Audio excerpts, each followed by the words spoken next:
placer estar con vosotros. Bueno, mi trabajo se desarrolla en torno a la industria alimentaria, agroalimentaria en muchos casos, y yo lo que aporto un poco de cultura gastronómica, de análisis sensorial y de cocina. En realidad pongo la cocina un poco al servicio de la industria, en este caso de la industria alimentaria. Y todo mi estudio y mi profundización en el conocimiento de la materia prima se fundamenta sobre todo en los productos vegetales, porque pienso que son uno de los productos más importantes dentro de la cadena alimentaria. Yo he aprovechado unas palabras de un filósofo irlandés que me vienen fenomenal para explicar lo que quiero contar después. Y os lo voy a leer literalmente porque así no fallo en ningún punto ni en ninguna coma. Decía Berkeley, del siglo XVIII, inmaterialista, a tenerlo en cuenta, ¿no?, que el sabor de la manzana no se encuentra en la manzana ni en quien la degusta, sino en el encuentro de ambos. Ese encuentro, ese reflejo de una cosa sobre la otra, es la belleza, es la fuerza de lo real. Nos necesitamos, esa es la única verdad. El amor como reflejo de uno mismo en el otro. Y esa es la verdad del arte. Aquí Berkeley quiere expresar muchísimas cosas, pero sobre todo quiere expresar la verdad de la vida, ¿no? Cómo nos encontramos en ciertas situaciones en las que revivir realmente la experiencia. Y esta frase me viene a mí muy bien, porque para mejorar ese encuentro entre una manzana y un consumidor, ese encuentro, podemos llamarlo mágico, ¿no?, ese encuentro vegetal, lo podemos engrandecer y lo podemos mejorar con el conocimiento por parte del consumidor de ese producto. Podemos anticiparnos conociendo su entramado aromático, por ejemplo, sus matices de sabor, para darnos ciertas pistas y ser capaces de leer entre líneas, ser capaces de anticiparnos un poco a lo que pueda ocurrir, simplemente por engrandecer un poco la experiencia, ¿no? Creo que también es importante, vivimos en un momento en donde la comunicación funciona de maravilla, la información, también la desinformación, y precisamente por eso creo que es importante que demos a conocer todos los argumentos científicos que aquí compartís tan generosamente y ponerla en manos de los profesionales que desarrollan su proceso creativo en torno a la cocina y que utilizan a diario estos productos para alcanzar mejores cotas de calidad, dejar a un lado el ensayo-error y tener la tecnología suficiente, el conocimiento suficiente para desarrollar el trabajo de una manera mucho más efectiva. Y por último, y como característica de lo que después vamos a hablar, en este viaje que os voy a proponer, considero también muy importante el tener en cuenta el gusto de los consumidores, porque va cambiando cada día, se incorporan productos nuevos a nuestras despensas, porque los productos ultraprocesados cambian, vician y modulan nuestro gusto, influenciándolo en los niveles de azúcar, en los niveles grasos, y eso sí que en cierta manera condiciona lo que cada día produce la industria y lleva a nuestros mercados. Y por eso voy a proponer, por supuesto, un comienzo que para mí es indispensable y que marca lo que es mi trabajo día a día. Para mí, realmente la cocina empieza con la agricultura. Ese es el punto de partida. Y como punto de partida, para este viaje que os propongo y que se va a dividir en 2 etapas, os voy a presentar la primera, donde os presento los aromas vegetales de los productos de invernadero, y que les voy a explicar estos 4 aromas, los florales, los especiados, los verdes y los vegetales, con 4 productos que se producen aquí, que tenemos aquí, que vemos crecer, ¿vale? Y comenzamos, si os parece, con el calabacín, que tiene un perfecto equilibrio entre esos bencenoides frescos y verdes con terpenos florales. Nos van a dar características de pino, donde nos da el pineno todos esos matices especiados de mástic, de sabina, de frescura de bosque. Tenemos las rosachinas con algunos fenoles y con algunos hidrocarburos que nos dan también esos matices de flores frescas, de flores elegantes, perfumadas. El linalol, que es el compuesto característico que nos marca el perfil aromático floral de la hierba aromática, donde tenemos la lavanda como principal valedor de este terpeno que lo utilizan las plantas para atraer a sus polinizadores y que es muy útil y además es muy efectista, sobre todo para conformar un marco aromático, digamos, muy atractivo. Es una verdura que tiene un sabor muy sutil, muy suave, que es fácil de utilizar porque no es invasiva en los sabores y que a mí me gusta muchísimo en la cocina, sobre todo porque la pulpa acompaña de maravilla a un fondo de cebolla pochada para darle una textura muy sedosa, muy interesante. La cáscara junto con la carne que le acompaña también nos ayuda a darle textura crujiente, dándole esos matices florales, siempre cuidando de no pasarlo de temperatura, para que estos matices florales tan, digamos, suaves, frescos y ligeros no se pierdan y consiguiendo, la verdad, que cotas de sabor muy interesantes.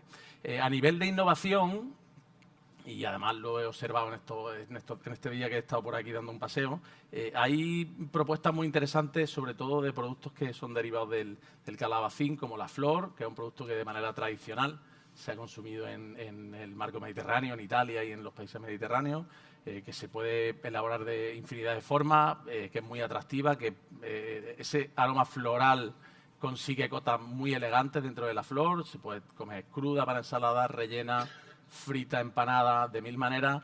Aparte de la belleza de la propia flor, sí que nos da unos matices muy, muy elegantes.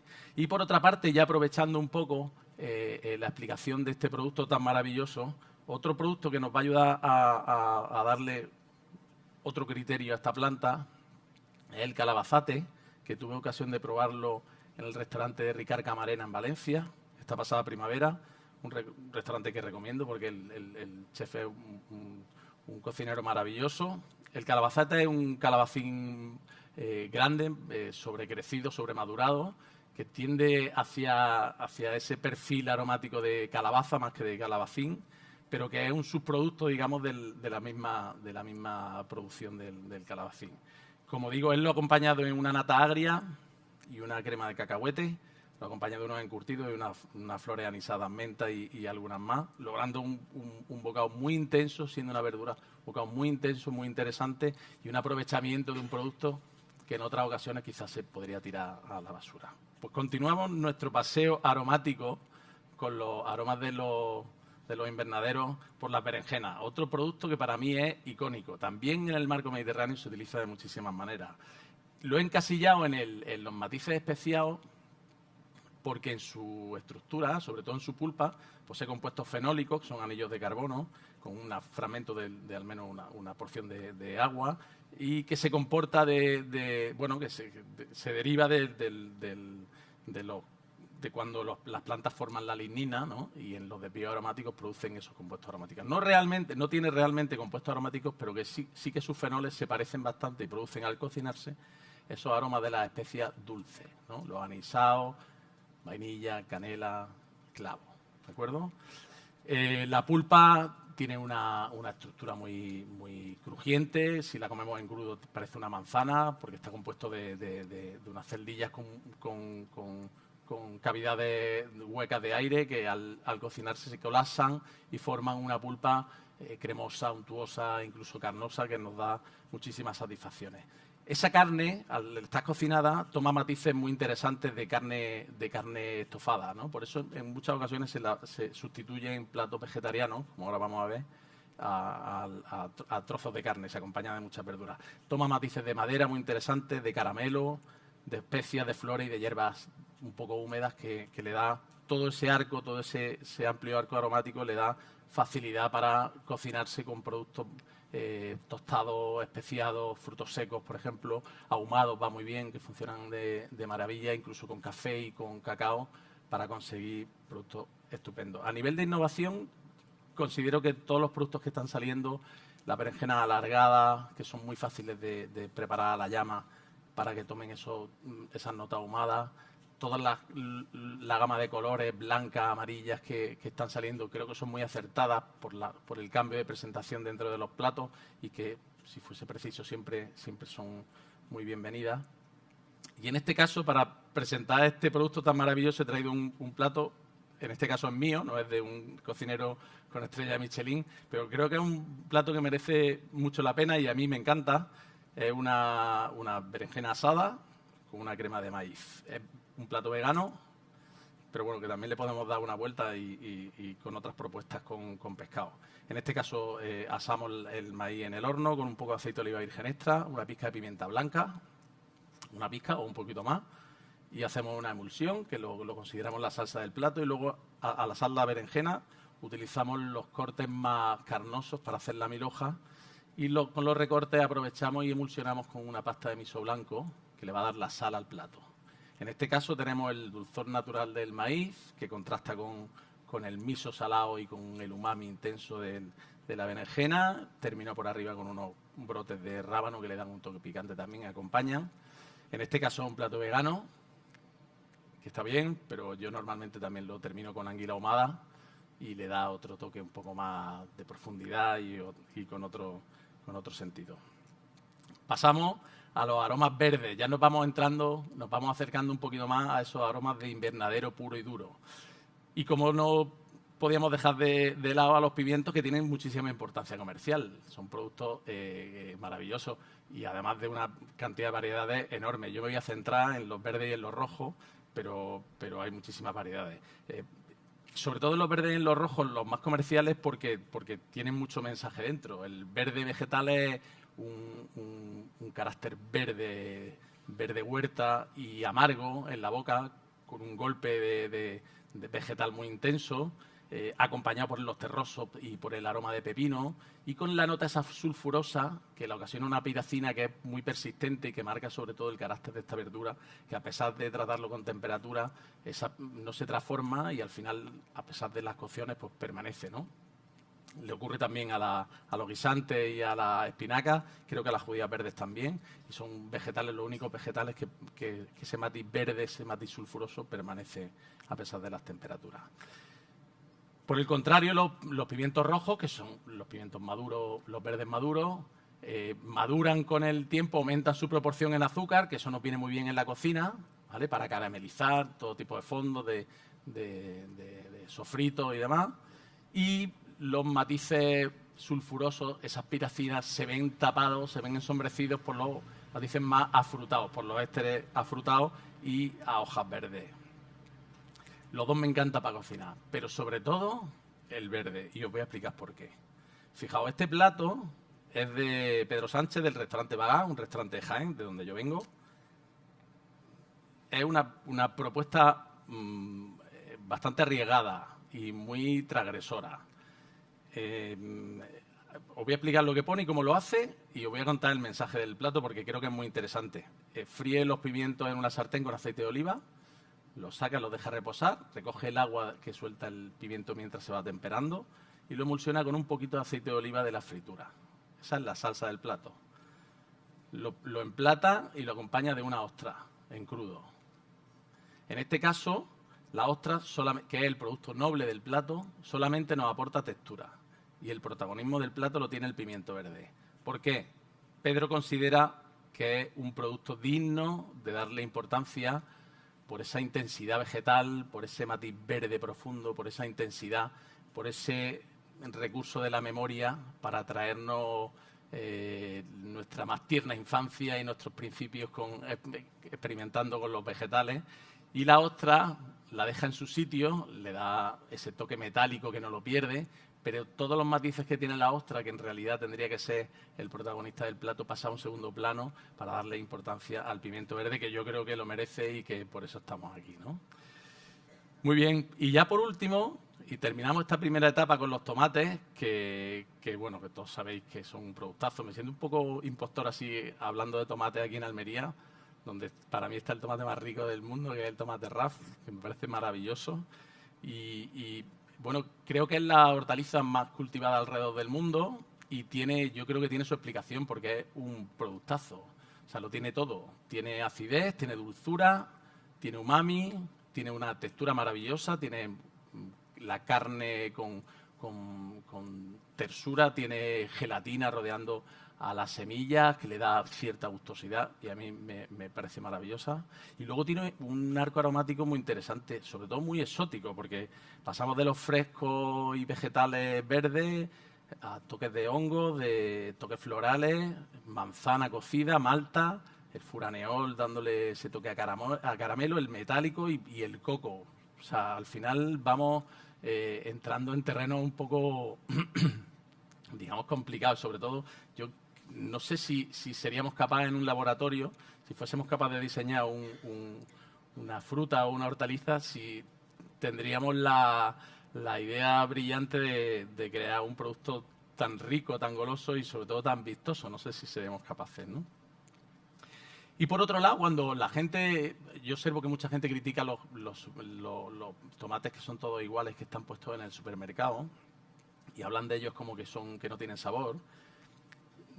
Analizándolo en profundidad, yo no creo que no tengan sabor, creo que tienen dulzura, creo que tienen acidez, y lo que no tienen son esos matices vegetales, que son los matices de tomatera, que para mí son los más importantes, porque son los que te acercan un poco a la tierra, a la huerta, y los que los diferencian el producto exquisito entre el producto mediocre. Y esos aromas, si ahora tenéis oportunidad de acercaros, de acariciar las hojas, sobre todo de acariciar los tallos que tienen esas púas débiles que se rompen, y acercáis los dedos a la nariz, podéis ver todos los toques, estos tan atractivos, fuertes, cítricos, toques medicinales como a trementina, alcanfora, eucalipto, esos toques especiados a clavo tan intensos que lo hacen mucho más atractivo. Y creo que la hoja de tomatera y la tomatera puede formar parte de nuestra compra diaria, acompañando a nuestros tomates para terminar platos, terminar salsas, infusionadas en aceite, en grasa, el aceite de oliva siempre, por supuesto, y compartir con nuestra hortaliza un papel en nuestra cocina. Ya hemos terminado nuestro primer paseo y para ello voy a explicar un plato que tuve oportunidad de probar este mes de septiembre en el restaurante Mugari, todo estrellas Michelin, San Sebastián, Andoni Luis Aduri al frente, y es un tomate de allí del País Vasco que elaboran con miel y con aceituna negra fermentada. ¿Por qué le echas miel? Porque el tomate tiene poca maduración, tiene poco sol y necesita un punto de dulzura que en este caso los de aquí no lo necesitaría. Pero bueno, está bien. Otra cosa muy importante es la temperatura de servicio, que aproximadamente está a 40 grados, un poquito por encima de la temperatura corporal, prácticamente igual. La textura mejora enormemente sin perder los matices vegetales. Y por último, la aceituna, que es una aceituna fermentada, que tiene mucho umami, lo que nos hace es potenciar enormemente la capacidad de sabor sabrosa que tiene el tomate, produciendo al final una explosión de sabor en la boca y acompañado al final con un poco de orégano por encima que le da también y respalda y potencia ese aroma vegetal. La verdad que es un plato maravilloso. Pues ya hemos terminado nuestro viaje aromático por la parte vegetal, la parte de huerto de nuestro invernadero. Y ahora os propongo otro viaje, un poquito más corto, pero que creo que puede ser muy interesante, y es a través de los aromas marinos que tienen los productos de invernadero. Y me preguntaréis, bueno, pero ¿los productos marinos, los productos de invernadero saben a mar? Bueno, vamos a ver, ¿no? Vamos a ver. ¿A qué huele el mar abierto? A sulfuro de dimetilo. ¿A qué sabe la orilla con algas, la marea baja? A bromo y a yodo. ¿Y a qué saben y a qué huelen los pescados, los mariscos y la alga? A esos dos compuestos, más cadenas de carbono simple de aroma verde. Esos son, y entre ellos el nonenal y el nonadienal. Eso es a lo que huele el mar, eso es a lo que huelen los productos.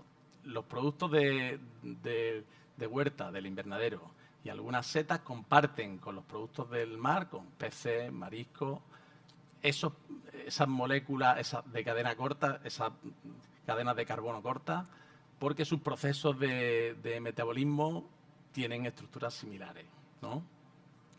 Al final tienen coincidencias muy interesantes. ¿Y esto para qué nos sirve? Pues para intentar cocinar de una forma muy coherente estos productos que vamos a ver con los productos del mar. Y el primero es la sandía, bueno, una fruta. Pero una fruta, no sé si conocéis, en Japón hay un pescado que se llama ayu, que le llaman pescado aromático o pescado dulce, que sabe que tiene un sabor muy intenso a sandía. Y eso es porque tiene compuestos que coinciden con esta fruta tan maravillosa, ¿no? Entre ellos el nonanal y el nonadienal. La sandía, como todos conocéis, sabor fresco, muy frutal, con toques de albaricoque, un poquito de tonos florales, no muy intensos, pero muy interesantes, y un toque de violeta al final que le da ese toque tan exótico y tan goloso. Por otro lado, los melones, aquí sí que nos metemos un poquito ya más en vereda.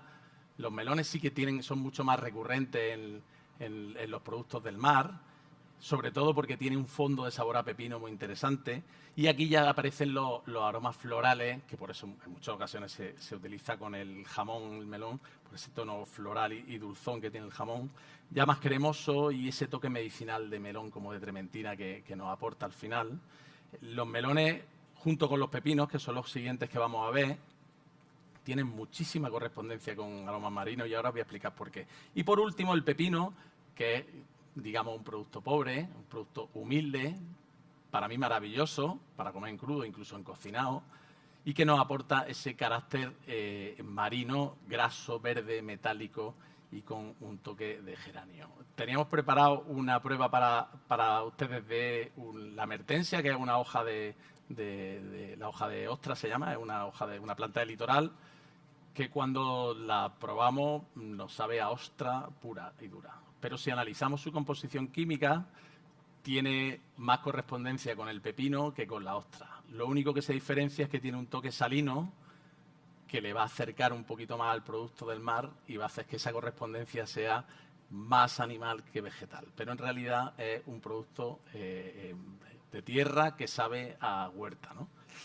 Y ya para terminar, me gustaría hacer una reflexión, ahora que he visto un grupo de niños por aquí pasar, que creo que tenemos la gran responsabilidad de transmitir a nuestros hijos toda la cultura que arrastramos sobre la dieta mediterránea, los sabores que impregnan, los sabores de huerta, los sabores de invernadero, y que tenemos la gran responsabilidad de que permanezcan en sus memorias, que la industria alimentaria no se coma el gusto el